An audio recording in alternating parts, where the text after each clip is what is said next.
तो दोस्तों आज की इस वीडियो में हम बात करने जा रहे हैं इनविजिबल मैन सीरीज़ के नए सेक्शन के बारे में।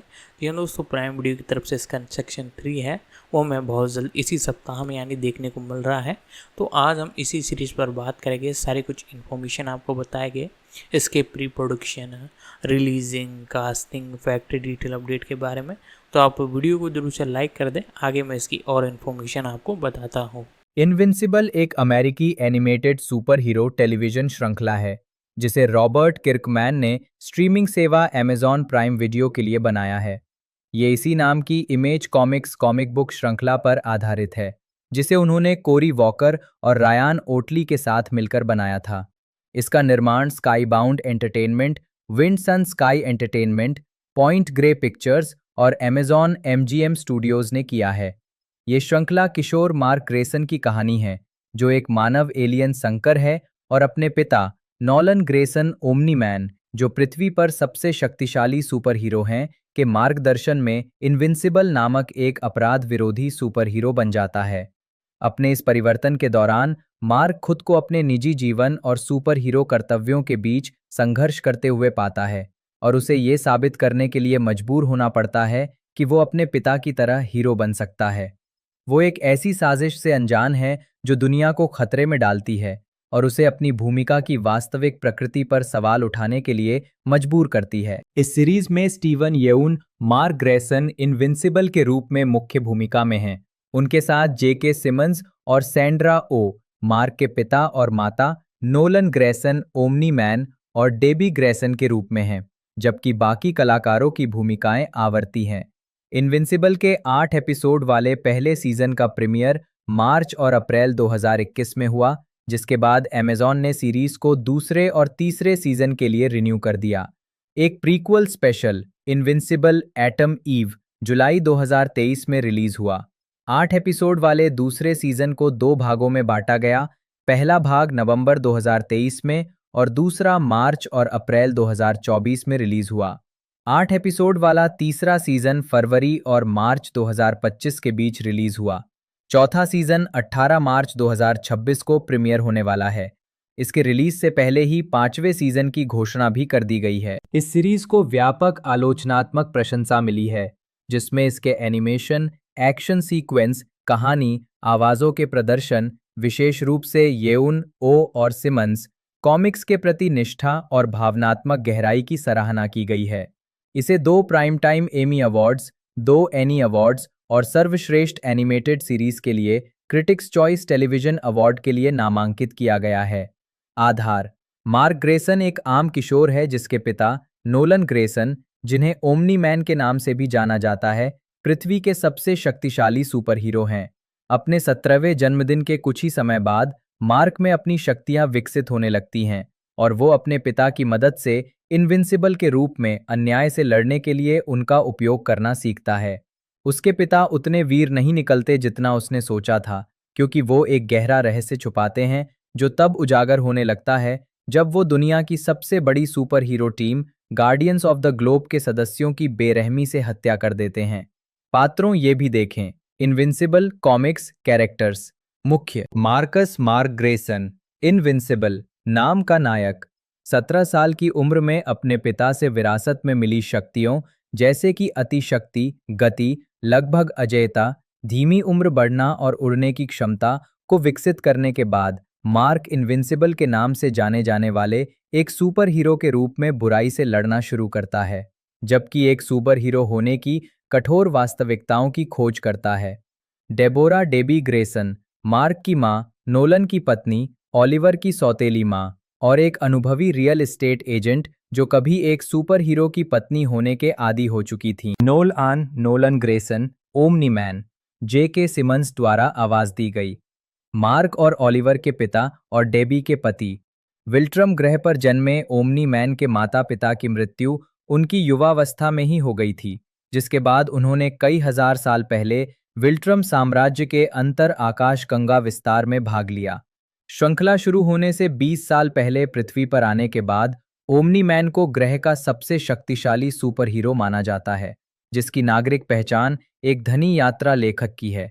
पुनरावर्ती: Samantha Eve Wilkins, Atom Eve, phase 1, किशोरी युवती के रूप में जिलियन जैकब्स, प्रीटीन के रूप में जैज़लिन आयोनी और बच्ची के रूप में आर्या केन द्वारा आवाज दी गई। एक पदार्थ ऊर्जा को नियंत्रित करने वाली सुपर हीरोइन, टीन टीम की पूर्व सदस्य और नए Guardians of the Globe roster की आमंत्रित सदस्य, जो अपने साथी और पूर्व प्रेमी रेक्स स्प्लोड द्वारा साथी डुप्लीकेट के साथ धोखा किए जाने के बाद इस समूह में शामिल होने से इनकार कर देती है। आत्म उद्देश्य की तलाश में संघर्ष करते हुए वो मानवीय कार्यों के माध्यम से लोगों की सीधे मदद करने का विकल्प चुनती है।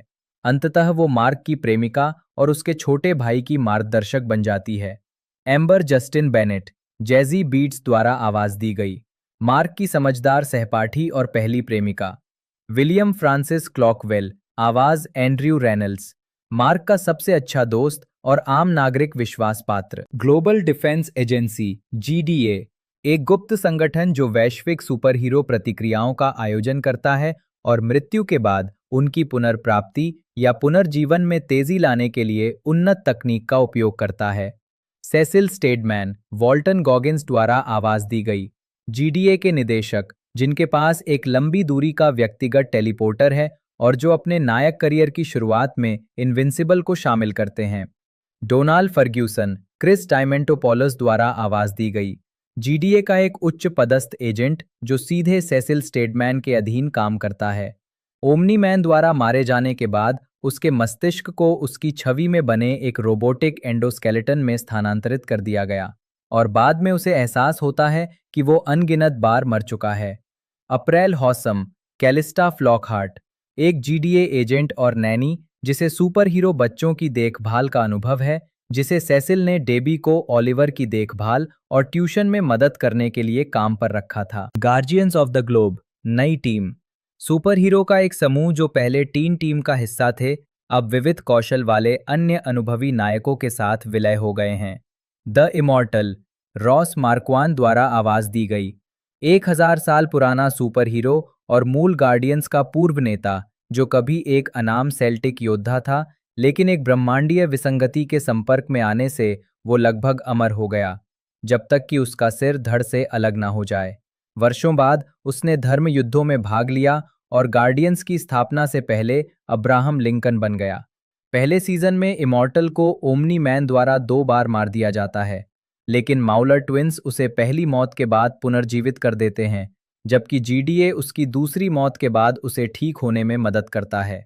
दूसरे सीजन में सेसिल स्टेडमैन द्वारा इमॉर्टल को रोबोट के स्थान पर नए गार्डियंस के नेता के रूप में नियुक्त किया जाता है। वो साथी गार्डियन डुप्लीकेट के साथ रिश्ते में आता है और ओमनी मैन के साथ अपने अनुभव के कारण इनविंसिबल पर अविश्वास करने लगता है। कैथरीन केटसा डुप्लीकेट, एक स्वप्रतिकृति बनाने वाली सुपर हीरोइन और टीन टीम की पूर्व सदस्य, जिसे नए गार्डियंस दल में शामिल होने के लिए चुना गया है। सभी केटों को क्रमांकित किया गया है, जिसमें सबसे प्रमुख केट को 0 क्रमांक दिया गया है। उसका अपनी प्रतिरूपों के साथ एक टेलीपैथिक संपर्क भी है, जिसके कारण वो उनकी भावनाओं को महसूस कर सकती है।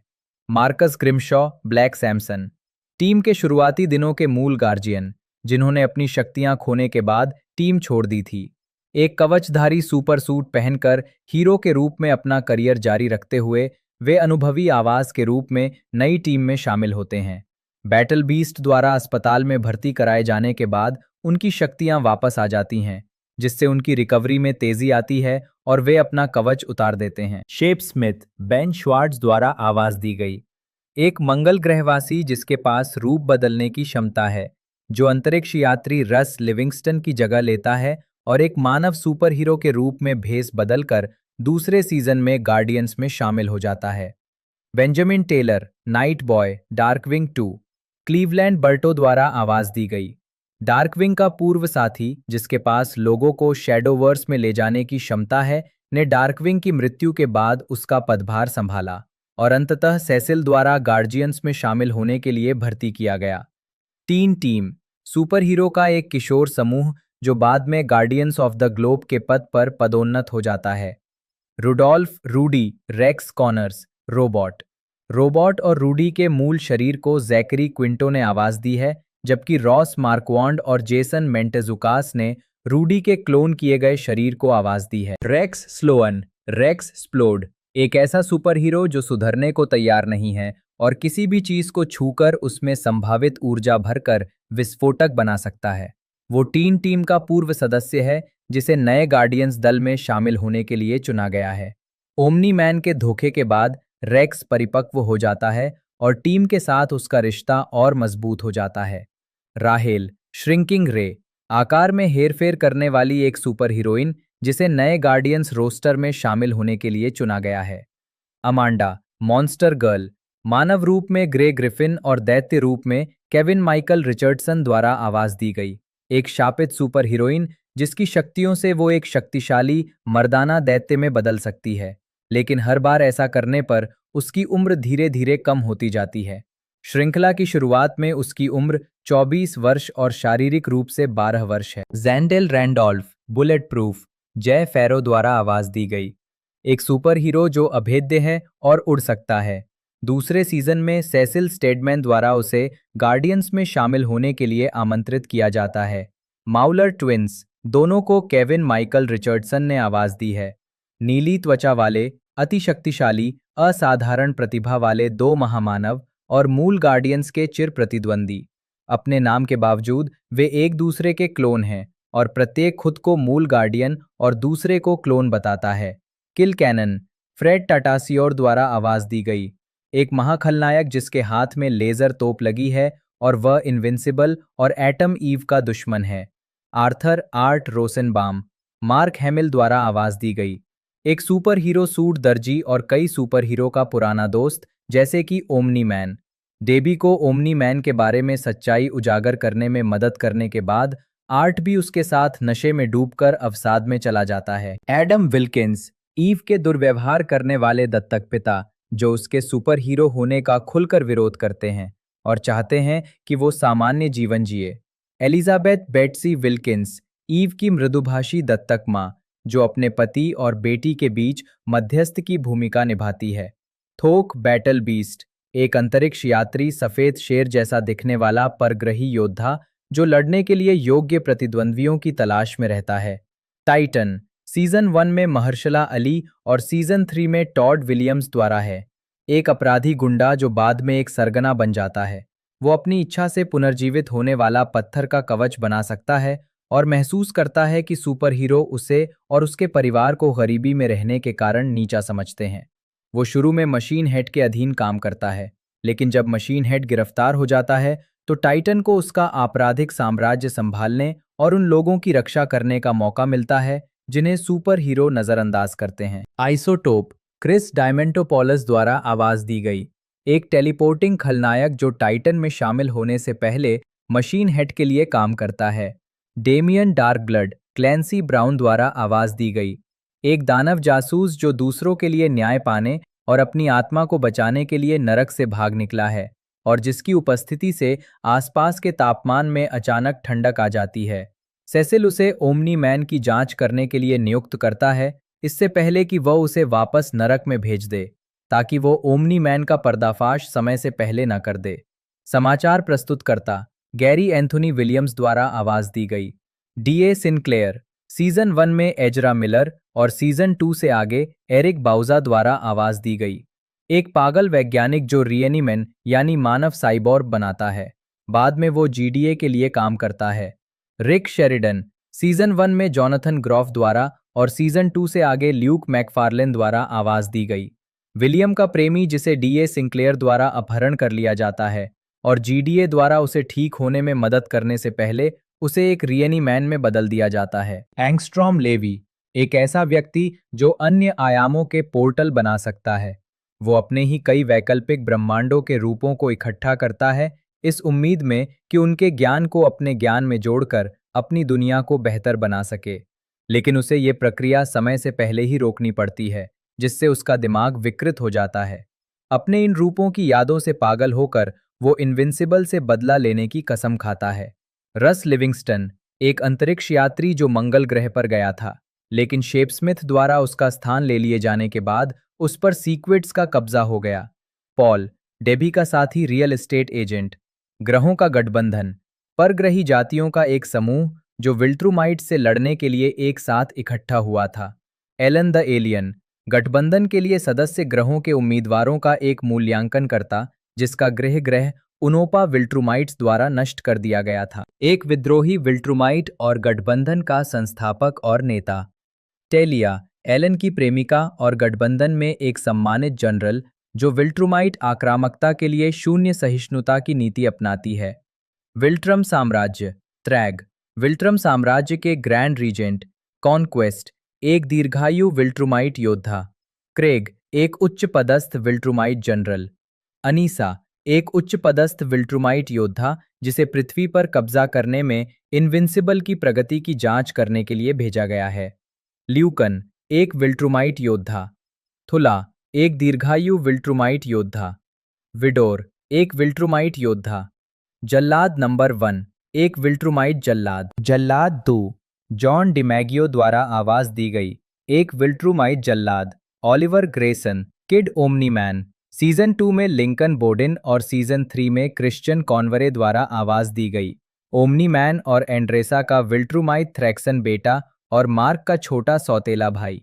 अपनी मां के डीएनए के कारण वो एक अत्यंत प्रतिभाशाली विद्यार्थी है और वर्तमान में उसकी त्वचा हल्के बैंगनी रंग की है, जबकि उसके पिता की विल्ट्रुमाइट शारीरिक संरचना ने उसकी थ्रैक्सन उम्र बढ़ने की प्रक्रिया को काफी धीमा कर दिया है और उसे अलौकिक शक्ति और सहन शक्ति प्रदान की है। द ऑर्डर, एक आपराधिक संगठन।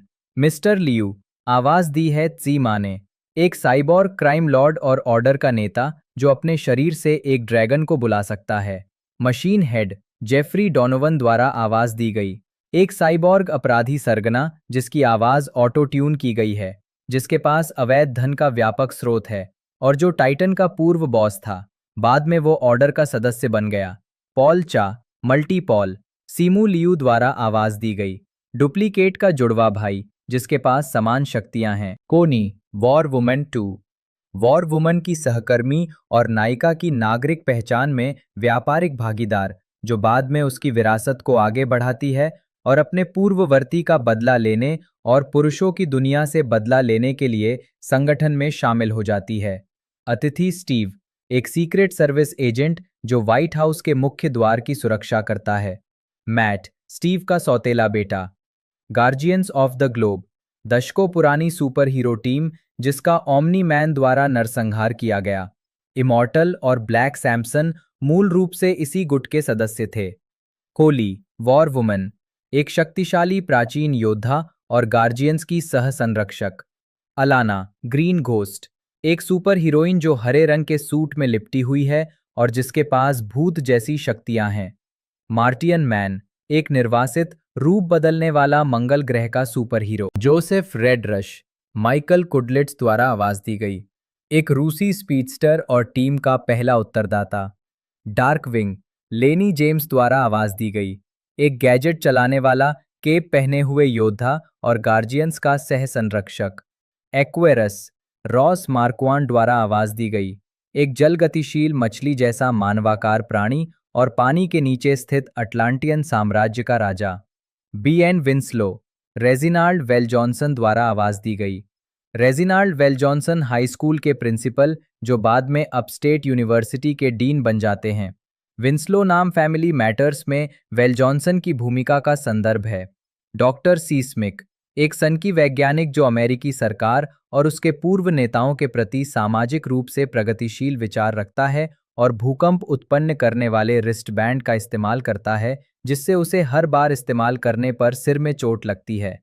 मैग्मेनाइट्स, लावा से बने मानवों की एक सेना जिस पर डॉक सीस्मिक का नियंत्रण हो जाता है। बायप्लेन, एक फ्लाइट सूट से लैस सुपरविलेन जिसने डेनवर को नष्ट करने का प्रयास किया लेकिन उसे अमर द्वारा अंतरिक्ष में फेंक दिया गया। कुर्स्क, एक रूसी विद्युत गतिशील महाखलनायक। फ्लैक्सन्स, एक योद्धा विदेशी जाति जो 3 असफल प्रयासों और ओमनी मैन द्वारा उनके ग्रह पर किए गए हमले के बावजूद पृथ्वी पर विजय प्राप्त करना चाहती है। स्लैश, जिमॉन हौसो द्वारा पहले 3 आक्रमणकारी बलों का नेता जिसका उद्देश्य उसे घायल करने के लिए इनविंसिबल को मारना और ओमनी मैन द्वारा मारे जाने से पहले पृथ्वी पर कब्जा करना है। ओल्गा, रेड रश की विधवा और डेबी ग्रेसन की दोस्त। मंगल ग्रह का सम्राट, मंगल ग्रह का अनाम शासक। सीक्विड्स, परजीवी एलियंस जिन्होंने मंगल ग्रह को इस हद तक संक्रमित कर दिया है कि इसे आकाशगंगा के बाकी हिस्सों से अलग कर दिया गया है। वेनेसा, टाइटन की पत्नी। फियोना, सीजन 1 में निकोल बायर और सीजन 3 में सोमाली रोज द्वारा आवाज दी गई। टाइटन की बेटी। फर्नेस, एक लावा जैसा दिखने वाला सुपर विलेन जो अपने नाम से प्रेरित कवच पहने हुए है। मैग्मैनियाक, रूप बदलने वाला, ज्वालाओं से शक्ति उत्पन्न करने वाला एक महाखलनायक। Tether Tyrant, Reginald Vel Johnson द्वारा आवाज दी गई। मशीन हेड द्वारा नियुक्त एक super villain. Doug Cheston, Upstate University का एक छात्र जिसे जिला अटॉर्नी सिनक्लेयर द्वारा अगवा कर लिया जाता है और एक रियनीमैन में बदल दिया जाता है। बाद में इनविंसिबल से लड़ते हुए खुद को देखकर वो आत्महत्या कर लेता है। लिजार्ड लीग, छिपकली की थीम पर आधारित सुपर विलेनों का एक गिरोह। क्वीन लिजार्ड, तात्याना मसलानी द्वारा आवाज दी गई। लिजार्ड लीग की मूल नेता। किंग लिजार्ड, वयस्क के रूप में स्कॉट मैकनेरी और बच्चे के रूप में जैकब ट्रेम्बले द्वारा आवाज दी गई। क्वीन लिजार्ड का पुत्र, जिसे पहले प्रिंस लिजार्ड के नाम से जाना जाता था और जिसने अपनी मां के बाद लिजार्ड लीग के नेता के रूप में पदभार संभाला। सैलामेंडर, फिल लामार द्वारा आवाज दी गई। एक नाम थीम वाला सदस्य। इगुआना, मालसे जो द्वारा आवाज दी गई। एक नाम थीम वाला सदस्य। कोमोडो ड्रैगन, जय फैरो द्वारा आवाज दी गई। एक नाम थीम वाला प्रीम लिजार्ड। फ्रेड टटासियोर द्वारा आवाज दी गई। लिजार्ड लीग का एक सदस्य जिसने किंग लिजार्ड के कारावास के दौरान सत्ता हथियाने की कोशिश की, लेकिन अंत में किंग लिजार्ड द्वारा मारा गया। काइल, खारी पाइटन द्वारा आवाज दी गई। एक पढ़ाकू लड़का जो अपस्टेट यूनिवर्सिटी में एम्बर से दोस्ती करता है। डॉक्टर एलियास ब्रैंडीवर्थ, स्टीफन रूट द्वारा आवाज दी गई। एक सरकारी वैज्ञानिक जिन्होंने 18 साल पहले एटम ईव का निर्माण किया था और सरकार द्वारा उसे हथियार के रूप में इस्तेमाल करने से रोकने के लिए गुप्त रूप से उसे विल्किंस के गर्भपात हुए भ्रूण से बदल दिया था। वर्तमान में उन्हें और ईव की जन्मदाता मां पॉली को अंततः उनके वरिष्ठ अधिकारी स्टीवन एरिक्सन द्वारा मार दिया जाता है। पॉली, ग्रेव की जैविक मां, जिसे ईव को जन्म देने के बाद शुरू में मृत मान लिया गया था, लेकिन स्टीवन एरिक्सन द्वारा उसे गुप्त रूप से बंदी बना लिया गया और उस पर प्रयोग किए गए, जिसने बाद में उसकी हत्या कर दी। स्टीवन एरिक्सन, एक सरकारी एजेंट जिसने डॉक्टर ब्रैंडीवर्थ को किसी भी चीज को रूपांतरित करने में सक्षम हथियार विकसित करने का आदेश दिया था। ब्रैंडीवर्थ के चले जाने और ईव को उससे छिपाकर रखने के बाद उसने अपने नए वैज्ञानिक डॉक्टर रॉजर्स को ब्रैंडीवर्थ के प्रयोग को दोहराने का प्रयास करने के लिए कहा, लेकिन परिणाम स्वरूप विकृत और बदसूरत बच्चे पैदा हुए। ब्रैंडीवर्थ और ईव की जैविक मां पॉली की हत्या करने के बाद ईव अपनी शक्तियों का उपयोग करके एरिक्सन की याददाश्त मिटा देती है। डॉक्टर रॉजर्स, एक सरकारी वैज्ञानिक और स्टीवन एरिक्सन के दाहिने हाथ। लुइस, एक आम नागरिक जो शिकागो में अपनी बेटी के साथ एक अपार्टमेंट में रहती थी, जिसके नष्ट होने से पहले वो अपार्टमेंट वहीं था। लुइस की बेटी, एक लड़की जो शिकागो में अपनी मां लुइस के साथ एक अपार्टमेंट में रहती थी इससे पहले कि वो अपार्टमेंट नष्ट हो गया। द जायंट, एक नारंगी रंग की त्वचा वाला विशालकाय साइक्लॉप्स जिसका दिमाग एक बच्चे जैसा है। रानी एक्वेरिया, अपने पति एक्वेरस की ओमनी मैन द्वारा हत्या किए जाने के बाद अटलांटियन और उनके समुद्री साम्राज्य की एकमात्र शासक। एक प्रिय नेता जो लोहे के पंख से शासन करती है, वो अपरंपरागत तरीकों से अपने पति की मौत का बदला लेना चाहती है। कैटलिन स्टेडमैन, सेसिल का एक महिला वैकल्पिक ब्रह्मांड संस्करण। डेनिस फर्ग्यूसन, डोनाल्ड का एक महिला वैकल्पिक ब्रह्मांड संस्करण। थियो, डेविड डिक्स द्वारा आवाज दी गई। ग्रीन घोस्ट का विधवा पति और सुपर हीरो के जीवन साथियों के लिए एक सहायता समूह का सदस्य। उसकी डेबी से संक्षिप्त जान पहचान होती है, लेकिन जब उसे पता चलता है कि वो पहले ओमनी मैन से शादीशुदा थी, तो उसके मन में उसके प्रति शत्रुता का भाव पैदा हो जाता है। कैरोल, लिया थॉम्पसन द्वारा आवाज दी गई। सुपर हीरो के जीवन साथियों के सहायता समूह की थेरेपिस्ट। थ्रैक्सन, तीव्र वृद्धावस्था वाली कीटाकार एलियंस की एक प्रजाति। नुओलजोट, रॉब डेलाने द्वारा आवाज दी गई। थ्रैक्सा ग्रह से आया एक रूप बदलने वाला कीट जैसा एलियन और नोलन के विषयों में से एक। एंड्रेसा, रिया सीहॉन द्वारा आवाज दी गई। नोलन की दूसरी पत्नी, थ्रैक्सा की निवासी और मार्क के सौतेले भाई ओलिवर की मां। कथावाचक पॉल एफ टॉम्किंस द्वारा आवाज दी गई। मार्क की कॉलेज यात्रा और एलन के साइड मिशन के कथावाचक Philip Sheff, Tim Robinson, CN stock के निर्माता। उनकी छवि कॉमिक कलाकार रायान ओटली से प्रेरित है, जिन्होंने इनविंसिबल कॉमिक्स पर काम किया था। एजेंट स्पाइडर जोश कीटन द्वारा आवाज दी गई। एक वैकल्पिक ब्रह्मांड का वेब शूटिंग सुपर हीरो जिससे मार्क की मुलाकात एंगस्ट्रॉम से लड़ते समय होती है। ये किरदार मार्वल कॉमिक्स के स्पाइडरमैन की जगह लेता है, जिससे इनविंसिबल की कॉमिक श्रृंखला में संक्षिप्त मुलाकात हुई थी। एंगस्ट्रॉम जूनियर कैमडन कोली द्वारा आवाज दी गई। एंगस्ट्रॉम के एक वेरिएंट का बेटा जिसे उसके ब्रह्मांड के अजय द्वारा मार दिया गया था। जेन एला पर्नेल द्वारा आवाज दी गई। एक पुरातत्वविद जो अपने पिता की तलाश में काहोर के प्राचीन मकबरे को उजागर करती है। राइली क्लोई बेनेट द्वारा आवाज दी गई। जेन की दोस्त और साथी पुरातत्वविद जिसके पास असाधारण ताकत है। काहोर क्लैंसी ब्राउन द्वारा आवाज दी गई। फाइट मास्टर और ड्रॉपकिक दोनों को जोलो मारिडुएना ने आवाज दी है। समय यात्रा करने वाले चोरों की एक जोड़ी। नकल बस्टर कैरी वाहलग्रेन द्वारा आवाज दी गई। एक कट्टरपंथी आतंकवादी संगठन का सदस्य जिससे सेसिल का अतीत में सामना हुआ था। फोर्स फिस्ट क्रिस डायमेंटोपोलॉस द्वारा आवाज दी गई। एक कट्टरपंथी आतंकवादी संगठन का सदस्य जिससे सेसिल का अतीत में सामना हुआ था। रेड क्लिफ बोकीम वुडबाइन द्वारा आवाज दी गई। जीडीए के निदेशक के रूप में सेसिल के पूर्ववर्ती। स्कॉट डुवेल पावरप्लेक्स आरन पॉल द्वारा आवाज दी गई। बिजली से चलने वाला एक खलनायक जो अपनी बहन की हत्या के लिए इनविंसिबल से बदला लेना चाहता है। बेकी डुवेल केट मारा द्वारा आवाज दी गई। स्कॉट की पत्नी। हाथी जॉन डिमैगियो द्वारा आवाज दी गई। एक नाम आधारित खलनायक जो दुनिया को मांस खाना बंद करवाना चाहता है। ब्रिट जॉनथन बैंक्स द्वारा आवाज दी गई। एक अनुभवी नायक और सेसिल का पुराना दोस्त।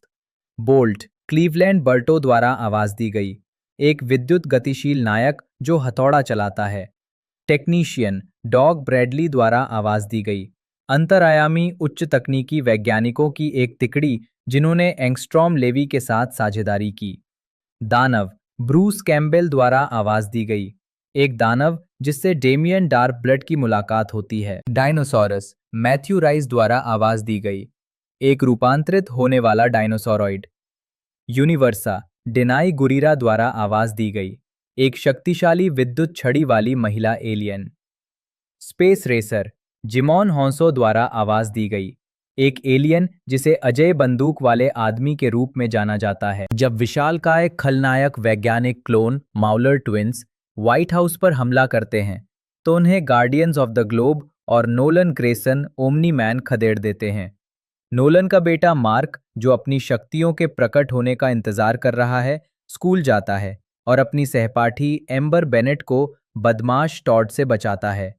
टॉड द्वारा मार्क को पीटने के बाद एम्बर उसे बचाती है और उसमें दिलचस्पी लेने लगती है।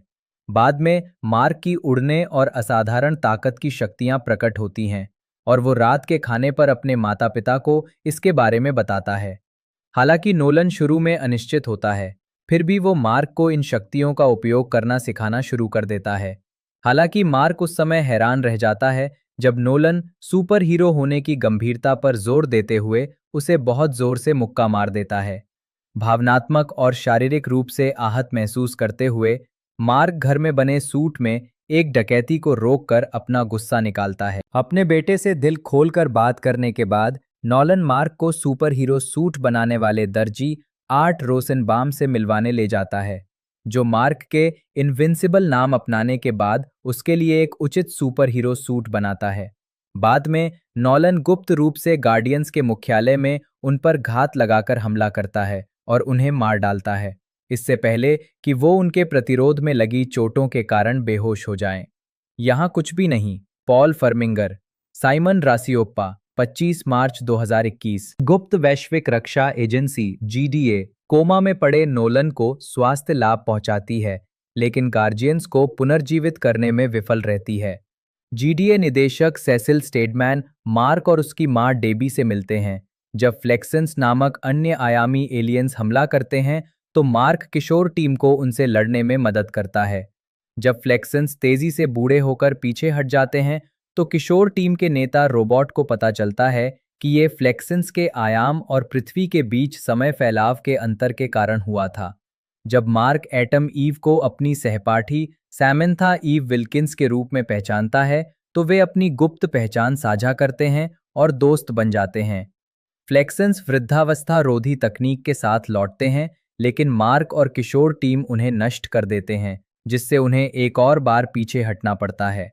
फ्लेक्सेंस एक बार फिर लौटते हैं और लगभग सफल हो जाते हैं, लेकिन स्वस्थ हो चुके नोलन उन्हें उनके आयाम में वापस भेज देते हैं, जहां वे प्रतिशोध में उनके ग्रह को तबाह कर देते हैं और फिर गार्जियंस की मृत्यु की खबर फैलने पर लौट आते हैं। इस बीच मार्क एलॉन नामक एलियन से भिड़ जाता है, जो ग्रहों के गठबंधन के लिए पृथ्वी की रक्षा प्रणालियों का परीक्षण करना चाहता है।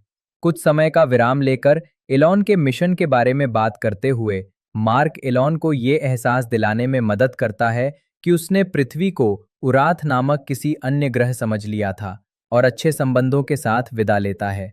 इसी बीच दानव जासूस डेमियन डार्कब्लड सेसिल के लिए गार्डियंस की मौत की जांच करता है और ये अनुमान लगाता है कि हत्यारा नायकों में से ही कोई था। तुम किसे बदसूरत कह रहे हो?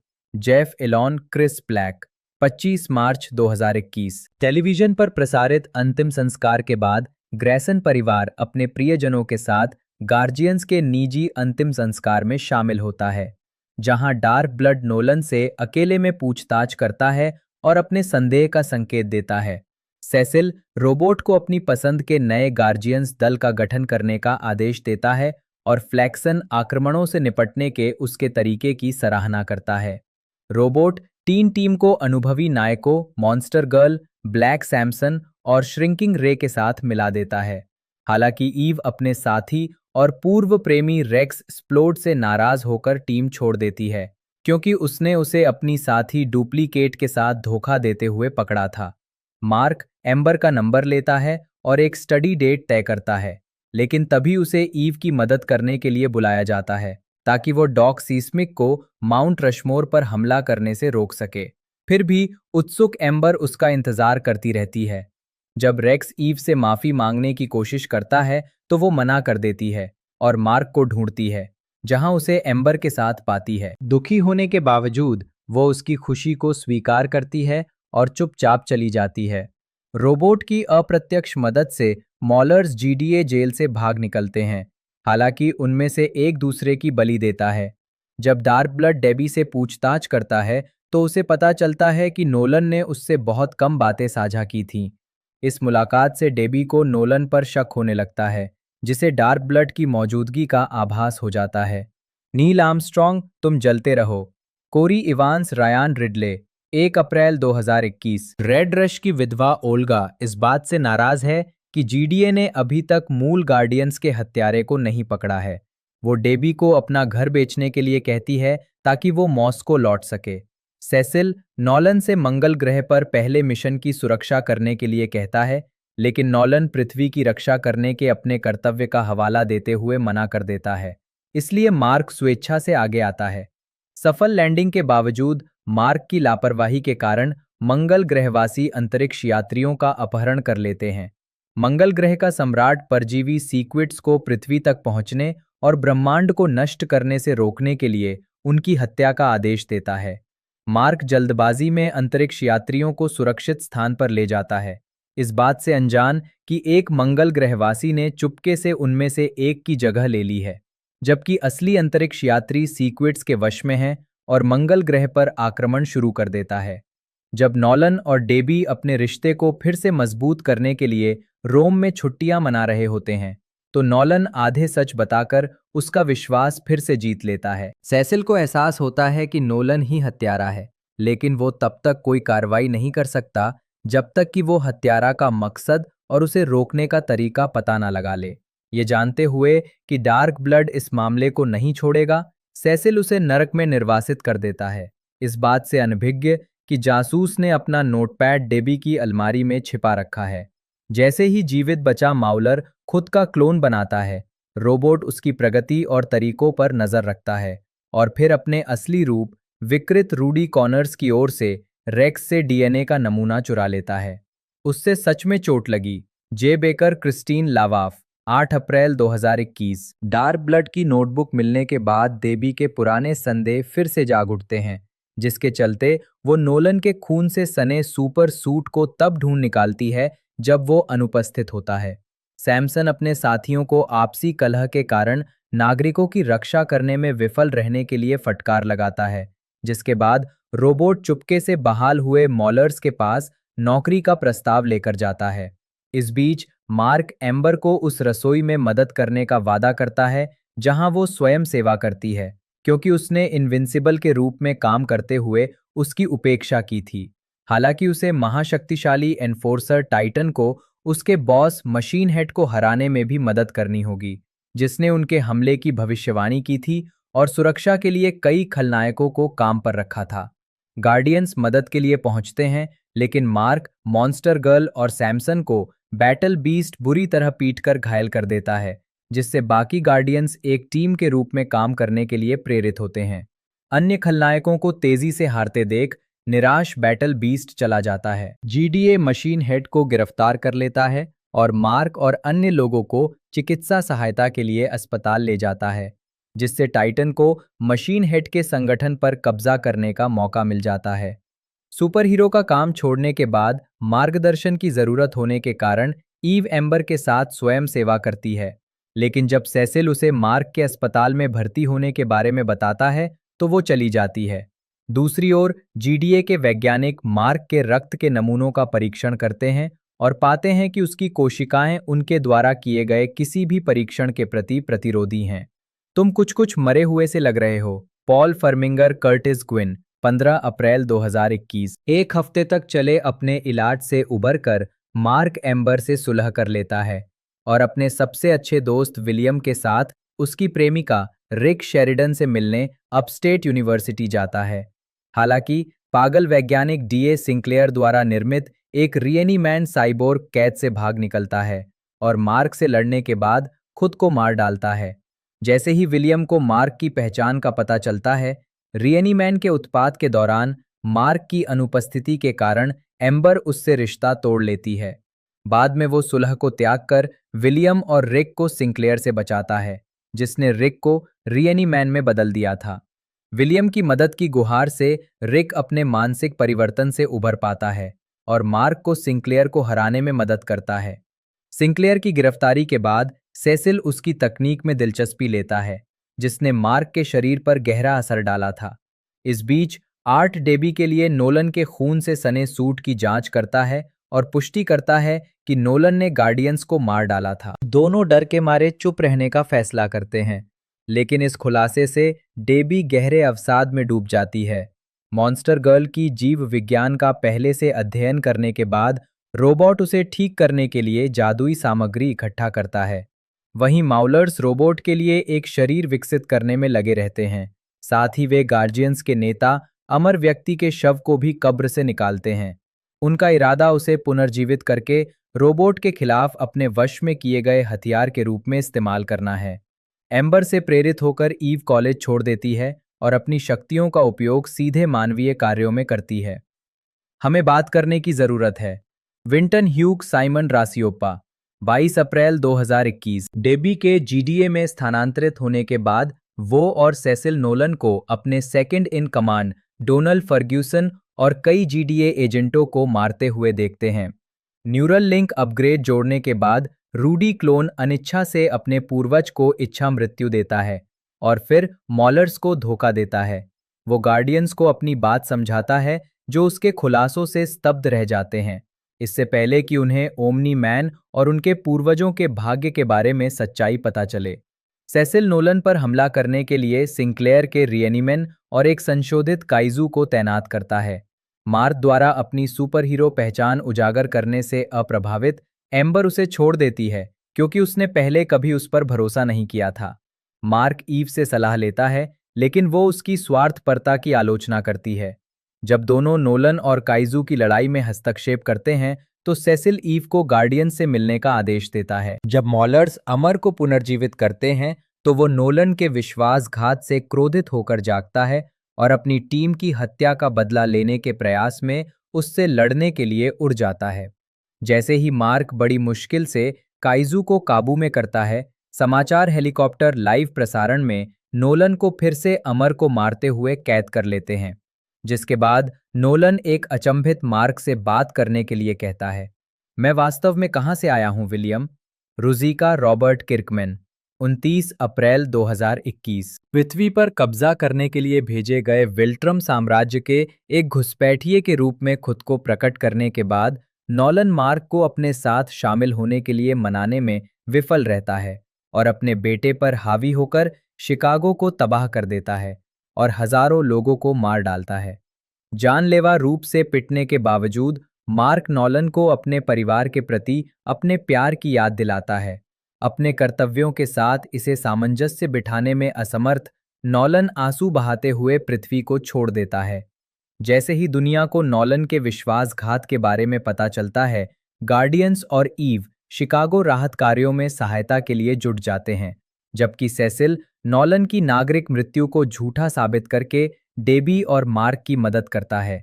दुखी डेबी और आर्ट एक साथ ड्रिंक करते हैं, जबकि मार्क और एम्बर 2 सप्ताह के उपचार के बाद अपने रिश्ते को फिर से संवारते हैं। जैसे ही एम्बर और विलियम को पता चलता है कि ईव भी एक सुपर हीरो है, सेसिल मार्क को एलन को रोकने और उसे हाल की घटनाओं से अवगत कराने के लिए भेजता है। एलन मार्क को चेतावनी देता है कि नोलन के अपने पद को अप्रत्याशित रूप से छोड़ने के कारण विल्ट्रम वासी पृथ्वी पर आएंगे, लेकिन उसे लगता है कि मार्क विल्ट्रम वासियों के विस्तार को रोकने में गठबंधन की मदद कर सकता है। मार्क हाई स्कूल की पढ़ाई पूरी करने की योजना बना रहा है। इसी बीच माउलर्स को गिरफ्तार कर लिया जाता है, जबकि इमॉर्टल जीडीए की सुरक्षा में स्वास्थ्य लाभ कर रहा होता है। खलनायक ताकतें वापसी की साजिश रच रही हैं और सेसिल सिनक्लेयर को रीएनिमेंट आकस्मिक सैनिकों का बड़े पैमाने पर उत्पादन करने का आदेश देता है। विशेष 2023 नहीं। कुल मिलाकर शीर्षक निर्देशक द्वारा लिखित मूल रिलीज तिथि Ajay Atom Eve, Haley Herrick Helen Lee और रॉबर्ट किर्कमैन 21 जुलाई 2023। 18 साल पहले सरकारी वैज्ञानिक डॉक्टर एलियास ब्रैंडीवर्थ ने अपने वरिष्ठ स्टीवन एरिक्सन के आदेश का उल्लंघन किया और पॉली नाम की एक मरणासन्न गर्भवती महिला को अपने साथ ले गए, जिसने एक शक्तिशाली अलौकिक प्राणी को जन्म दिया।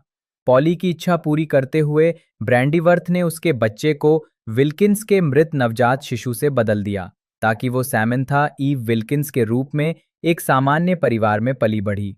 बड़े होकर ईव अणुओं के बारे में अत्यधिक ज्ञानी साबित हुई और विद्वानों के एक स्कूल में दाखिला लिया गया, लेकिन वो एक सामान्य जीवन की लालसा रखती थी।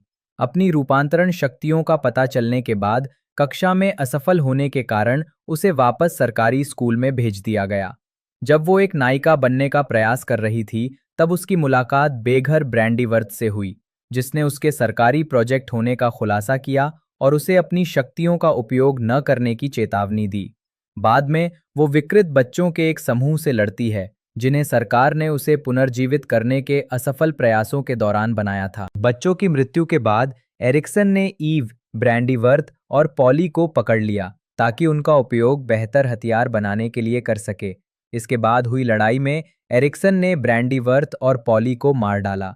क्रोधित होकर ईव उस मानसिक बाधा को पार कर लेती है जो उसे जीवित पदार्थों को रूपांतरित करने से रोक रही थी और एरिक्सन की यादें मिटा देती है। वो घर लौटती है तो पाती है कि उसके दत्तक माता पिता उससे नाराज हैं क्योंकि वो सामान्य नहीं है। सीजन 2 2023-24। मुख्य लेखा इनविंसिबल सीजन 2 नहीं, कुल मिलाकर नहीं। मौसम में शीर्षक निर्देशक द्वारा लिखित मूल रिलीज तिथि भाग पहला 10-1 आपके अगले जीवन के लिए एक सबक सोलचोई साइमन रासियोप्पा 3 नवंबर 2023 11-2 लगभग 6 घंटे में मैंने मछली के साथ अपना कौमार्य खो दिया। इयान अबांडो, मैट लैम्बर्ट 10 नवंबर 2023 12-3 ये पत्र ये षड्यंत्र टैनर जॉनसन, एड्रिया लैंग 17 नवंबर 2023 13-4 इसे बीते एक अरसा हो गया है। जेसन जुरेक, हेलेन ली 24 नवंबर 2023 भाग 2 14-5 ये तो एक बड़ा झटका होगा। हेली हेरिक, हेलेन ली 14 मार्च 2024 15 से ये इतना आसान नहीं है। सोल चोई विवियन ली, 21 मार्च 2024। 16/7, मैं कहीं नहीं जा रहा, इयान अबैंडो साइमन रसियोपा, 28 मार्च 2024। 17/8, मुझे लगा था कि तुम ज्यादा मजबूत हो, टैनर जॉनसन रॉबर्ट किर्कमैन, 4 अप्रैल 2024। सीजन 3 2025। नहीं, कुल मिलाकर नहीं। मौसम में शीर्षक निर्देशक द्वारा लिखित। मूल रिलीज तिथि 18/1।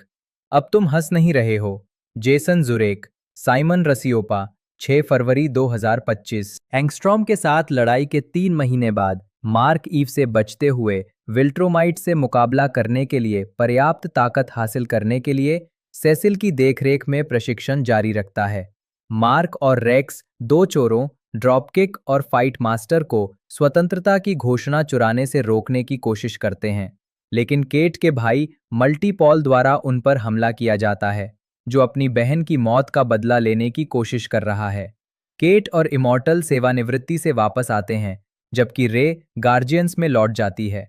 विलियम और रिक मार्क को अपने दिल की बात कहने और ईव को डेट पर ले जाने के लिए प्रोत्साहित करते हैं, लेकिन उसे चेतावनी देते हैं कि वो ईव को उसके भविष्य के बारे में ना बताए। हालांकि मार्क ये बात गलती से बता देता है, जिससे ईव उसे अस्वीकार कर देती है। डॉग सीस्मिक कैद से भाग निकलता है और विशालकाय भूमिगत जीवों का उपयोग करके पृथ्वी के सुपर हीरो का अपहरण कर लेता है। जब मार्क और ईव नायकों को बचाने में असफल रहते हैं, तो सेसिल मदद के लिए डार्कविंग 2 और रीएनिमन को भेजता है, और डार्कविंग 2 डॉग सिस्मिक को फिर से पकड़ लेता है। मार्क सेसिल से झूठ बोलने और डार्कविंग 2 और सिनक्लेयर के साथ मिलीभगत करने का आरोप लगाता है, जिसके चलते सेसिल उसे व्हाइट रूम में कैद कर लेता है, जिसे मार्क से सुरक्षित रखने के लिए बनाया गया था। जेल में एलन और नोलन के बीच घनिष्ठ संबंध बन जाता है, जबकि विल्ट्रूमाइट्स एलन की नई मिली ताकत के स्रोत का पता लगाने के लिए उसका परीक्षण शुरू कर देते हैं। शैतान के साथ सौदा, हेली हेरिक हेलन ली, 6 फरवरी 2025। एक फ्लैशबैक में सेसिल अपने पूर्ववर्ती द्वारा अपराधियों के पुनर्वास पर आपत्ति जताता है। वर्तमान में मार्क उसे रोकने के लिए तैनात किए गए रीएनिमन को नष्ट कर देता है। सेसिल मार्क के सिर में स्थापित एक उपकरण को सक्रिय कर देता है, जो अटलांटियन काइजू की दहाड़ों से मेल खाता है, जिससे उसे तीव्र दर्द होता है और वह उड़ने में असमर्थ हो जाता है। मार्क मदद के लिए गार्डियंस के पास भाग जाता है, लेकिन सेसिल पहुंचकर और अधिक रीएनिमन के साथ मार्क पर हमला करता है, जिससे गार्डियंस उसकी सहायता करने के लिए बाध्य हो जाते हैं। रूडी उस सिग्नल को जाम कर देता है जो मार्क को नुकसान पहुंचा रहा था, जबकि सेसिल अपनी गलती का एहसास होने पर रीएनिमन को निष्क्रिय कर देता है। क्रोधित मार्क सेसिल को जान से मारने की धमकी देता है यदि वह उसके या उसके परिवार के पास आता है, जिससे उनका कामकाजी संबंध समाप्त हो जाता है। गार्डियंस बिखर जाते हैं। मॉन्स्टर गर्ल, रेक्स, रे, बुलेट प्रूफ और रूडी सेसिल पर से भरोसा खो देते हैं, जबकि इमॉर्टल, केट, सैमसन और शेपस्मिथ बने रहते हैं, और उनके साथ डार्कविंग 2 भी जुड़ जाता है। बाद में सेसिल नोलन के साथ अपनी पहली मुलाकात और पृथ्वी की रक्षा के लिए कुछ भी करने के अपने व्यक्तिगत सिद्धांत को विकसित करने पर विचार करता है, जबकि मार्क और ईव का मेल हो जाता है और वे एक रिश्ते की शुरुआत करते हैं। आपको असली पोशाक चाहिए है ना? सोल चोई जे फेरबर, 6 फरवरी 2025। मार्क को आर्ट रोसेनबाम से एक नया सूट मिलता है। अपना सूट मिलने के बाद ऑलिवर खुद को किड ओमनी मैन नाम देता है, लेकिन मार्क उसे ऐसा न करने की सलाह देता है और नोलन द्वारा मचाई गई तबाही के बारे में बताता है। इसके बाद वे टाइटन को मल्टीपॉल को छुड़ाने से रोकने के लिए एक साथ आते हैं। ईव अपने माता पिता के साथ वापस रहने लगती है और वादा करती है कि अगर वे एक हीरो के रूप में उसके कर्तव्यों को स्वीकार कर लें, तो वो घर पर अपनी शक्तियों का इस्तेमाल नहीं करेगी। डेबी अपने सहकर्मी पॉल के साथ संबंध बनाती है और उसे नोलन, मार्क और ऑलिवर की गुप्त पहचान का खुलासा करती है, जिससे मार्क क्रोधित हो जाता है।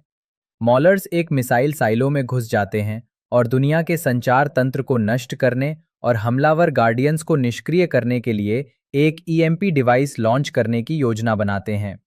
मार्क मिसाइल को नष्ट कर देता है, जबकि ऑलिवर, मार्क और डेबी की इच्छा के विरुद्ध मॉलर्स को मार देता है।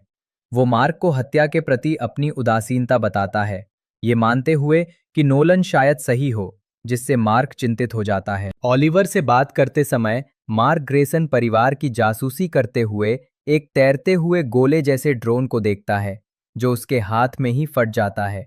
उसे इस बात का पता नहीं था कि ड्रोन एंगस्ट्रॉम का है, जो मार्क के साथ अपनी पिछली मुठभेड़ में बच गया था। तुम मेरे हीरो थे। इयान अबांडो, तानिया लोटिया। 13 फरवरी 2025। मार्क रूडी से ड्रोन का विश्लेषण करने को कहता है, जिससे पता चलता है कि ये पृथ्वी से आया है और इसे किसी ऐसे व्यक्ति ने बनाया है जिसके पास अपार संसाधन हैं। मार्क सेसिल से इस बात पर बहस करता है कि उसने ही इसे बनाया है, लेकिन सेसिल इससे इनकार करता है। बाद में ईव के साथ डेट पर फाइट मास्टर और ड्रॉपकिक जबरदस्ती मार्क को भर्ती कर लेते हैं और उसे अपने भविष्य में ले जाते हैं, ये सोचकर कि वो उनकी पृथ्वी को उसके अत्याचारी राजा अमर से बचा सकता है। अपनी अपार शक्ति और अमरता से पागल होकर वो पृथ्वी को छोड़ने के लिए मार्क को दोषी ठहराता है और शांति लाने के लिए उससे मृत्यु तक लड़ने की मांग करता है। अनिच्छा से मार्क लड़ता है और अंततः अमर को मारने के लिए मजबूर हो जाता है। वर्तमान में लौटकर सदमे में डूबा मार्क ईव के साथ सांत्वना पाता है। इस बीच नोलन को फांसी की सजा का सामना करना पड़ता है।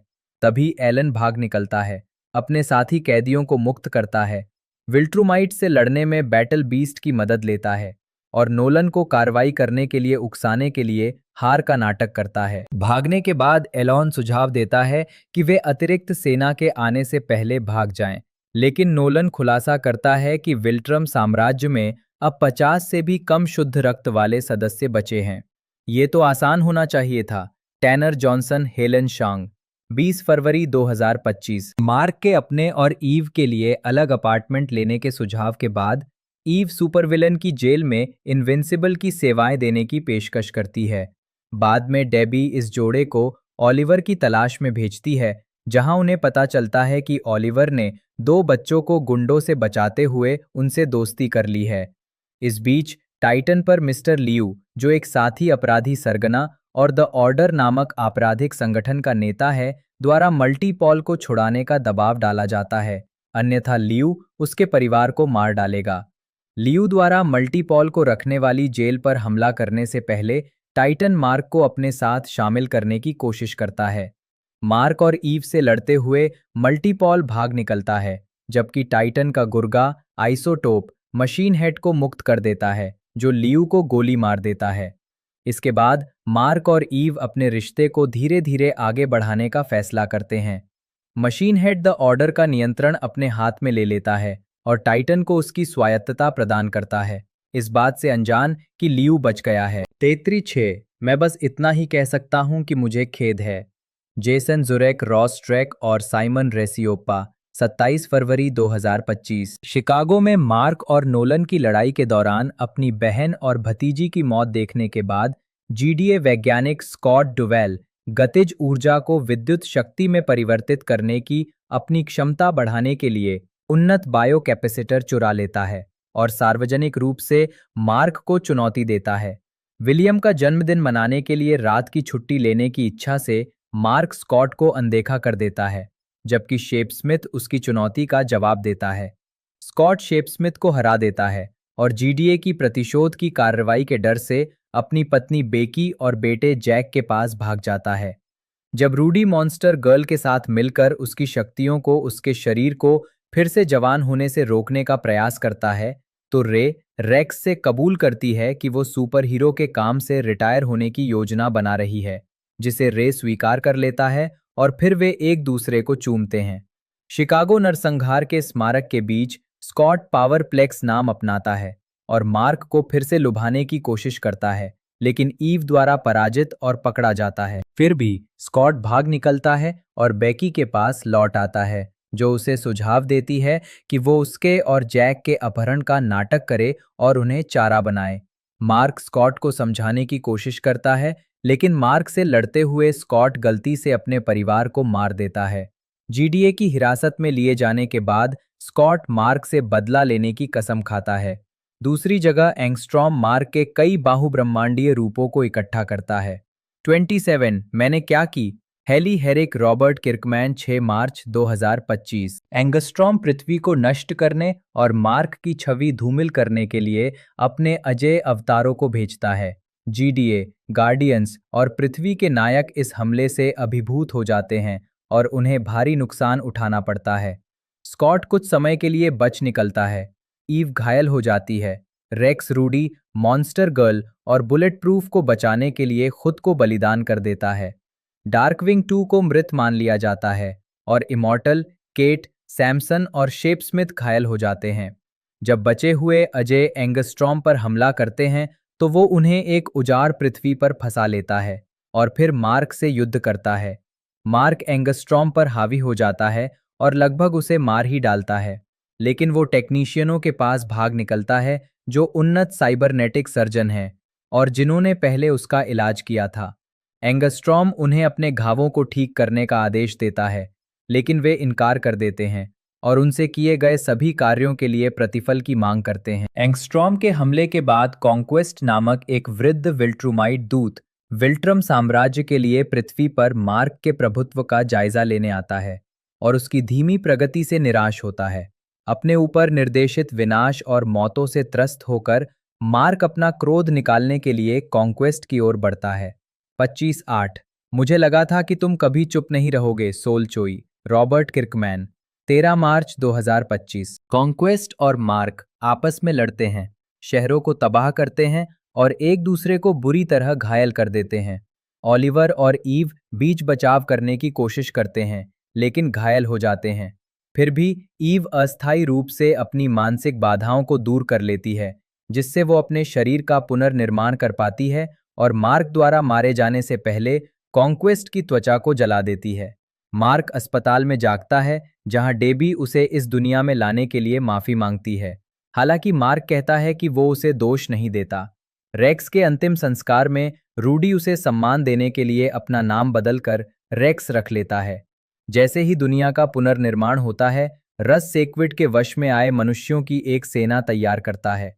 एलियंस का एक समूह बैटल बीस्ट को ढूंढ लेता है और टेक्नीशियन एंगस्ट्रॉम को पूरी तरह से ठीक कर देते हैं और एक नई दुनिया पर कब्जा करने के लिए साझेदारी करते हैं। सेसिल डोनाल्ड को बताता है कि उसने कोमा में पड़े कॉन्क्वेस्ट को पकड़ लिया है और उसे एक भूमिगत जेल में डाल दिया है ताकि उससे विल्ट्रम साम्राज्य के बारे में पूछताछ कर सके। मार्क ओलिवर से कहता है कि लोगों को मारना उसका सही फैसला था और वो उनके परिवार को धमकी देने वाले किसी भी व्यक्ति को मारने की धमकी देता है। इसी बीच डार्क ब्लड एक दानव सरदार से मिलता है ताकि पृथ्वी पर मौजूद एक शक्तिशाली प्राणी का फायदा उठाकर उसे नरक के शासक के रूप में फिर से स्थापित करने में मदद मिल सके। सेक्शनों की बात कर ले तो इस सीरीज में अब तक 3 सेक्शन देखने को मिल चुके हैं, जैसे कि मैंने बताया, और चौथा भी हमें देखने को मिल रहा है। बात कर ले टोटल एपिसोडों की तो 25 से लेकर 30 के बीच में टोटल एपिसोड देखने को मिल चुके हैं। और रिलीजिंग डेट मैं आपको बता दूं 25 मार्च से 2001 तरह से 21 से ही कंटिन्यू हमें देखने को मिल रही है। बाकी नया सेक्शन हमें बहुत जल्द देखने को मिलने वाला है इसी सप्ताह, जैसा कि मैंने आपको बताया। बाकी इसके पिछले 2 सेक्शन भी बढ़िया रहे हैं और अभी नए जो सेक्शन आए हैं वो भी बेहतरीन रहे हैं। उनमें से आपको किसी भी और सेक्शन के बारे में जानना हो तो आप कमेंट कर सकते हैं, मैं उस पर डेफिनेटली वीडियो लाने की कोशिश करूँगा। बाकी आज की वीडियो आपको अच्छी लगी तो लाइक ज़रूर से कीजिएगा। मिलते हैं दोस्तों अगले वीडियो में।